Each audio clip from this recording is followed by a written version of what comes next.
Welcome to this explainer on good engineering practice.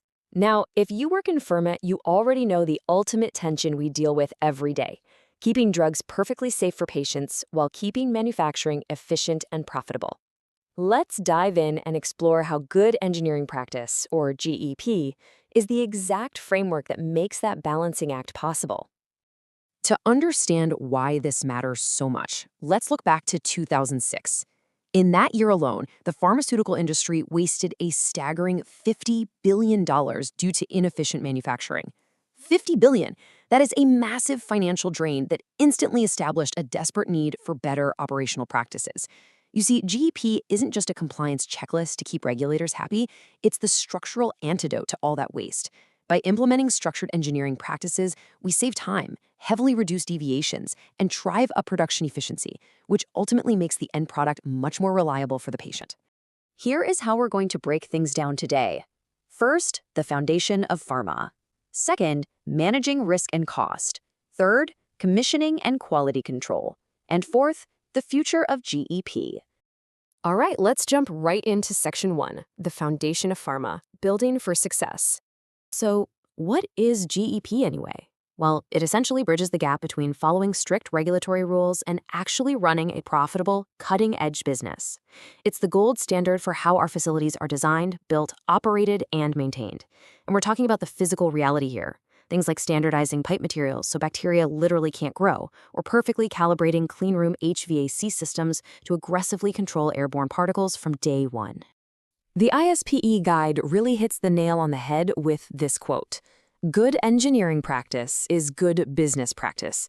GEP is your bedrock. If you don't have reliable engineering at the foundation, you simply cannot build secure GXP or GMP systems on top of it. And without those, you can't guarantee your manufacturing processes will reliably produce safe drugs. And to get it right, this has to be a complete lifecycle approach. From the very first moment a facility is just a conceptual sketch on a whiteboard, all the way to the day it's eventually retired, engineering delivery has to align perfectly with the overall pharmaceutical quality system. Every single phase, from early project engineering to daily routine maintenance, must meet strict user requirements while staying cost-effective and flawlessly documented. Moving on to Section 2, managing risk and cost, the core pillars. When we look at facility risks, we absolutely have to be proactive. That means identifying and mitigating our threat exposure before a loss ever occurs. In an industry where one mechanical failure can compromise patient safety, just reacting to a problem, investigating root causes, and cleaning up a disaster after it's already happened is completely unacceptable. So, how do we actually execute that proactive strategy? Well, engineers use a highly structured toolkit of recognized risk management methods. You've probably heard acronyms like FMEA, Failure Mode Effects Analysis, or HAZOP, Hazard Operability Analysis. These tools let teams systematically estimate the severity, probability, and detectability of risks. The goal is to ensure that unacceptable risks to product quality are engineered entirely out of the system well before process validation even starts. But hey, along with managing those physical risks, GEP is also about rigorous cost management. And let's be clear, cost management doesn't just mean buying the cheapest parts. It's about delivering real value by finding the perfect balance between cost, quality, and progress.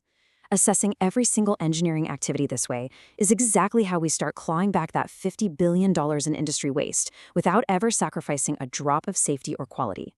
Which brings us to Section 3, commissioning and quality control, GEP in action. To see what this looks like in the real world, let's talk about pharmaceutical water. It is quite literally the lifeblood of manufacturing. To ensure it's pristine, engineers have to duplicate the exact procedures used by manufacturing to rigorously sample for chemical and biological contaminants. Having a robust sampling program is absolutely vital to ensure continuous compliance and to help us avoid those incredibly painful, costly out-of-specification excursions. Now, when you commission and pre-validate a new water system, you don't just flip a switch, declare victory, and walk away. It goes through a highly structured, sequential testing progression. We're talking initial phase tests, then intermediary phase tests, and finally extended tests. This methodical progression documents water quality over time, giving us a rock-solid baseline to prove the system actually works the way it's supposed to.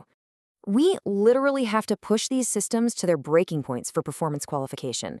Sure, we test for typical nominal operation on a good day, but what about worst-case scenarios, like periods of zero water use where stagnation breeds bacteria, or sudden maximum instantaneous use, proving that a system can survive these extremes and bounce back smoothly after maintenance procedures? Well, that is GEP in its purest form.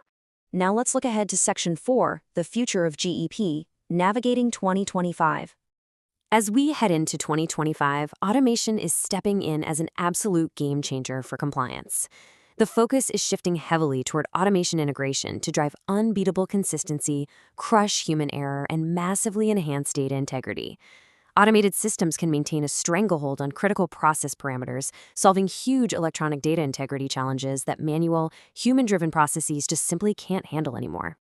And just look at how artificial intelligence directly maps to real GMP benefits here.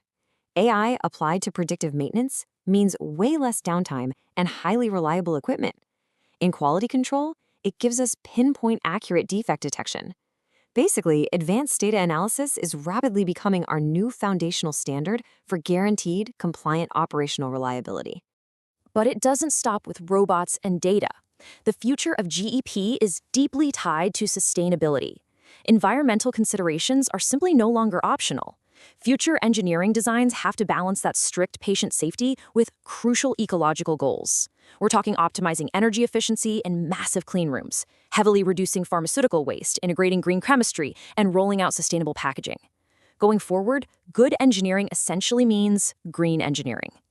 So, the whole paradigm is shifting from reactive fixes to AI-driven, proactive perfection. Data integrity requirements are only getting tighter, and these advanced technologies are the new foundation. Which leaves me with one final, very critical question to ask you today. As AI and automation take the wheel, is your facility and your quality management system truly prepared for the future of pharmaceutical manufacturing? Thanks so much for joining me for this explainer on good engineering practice, and I'll catch you in the next one.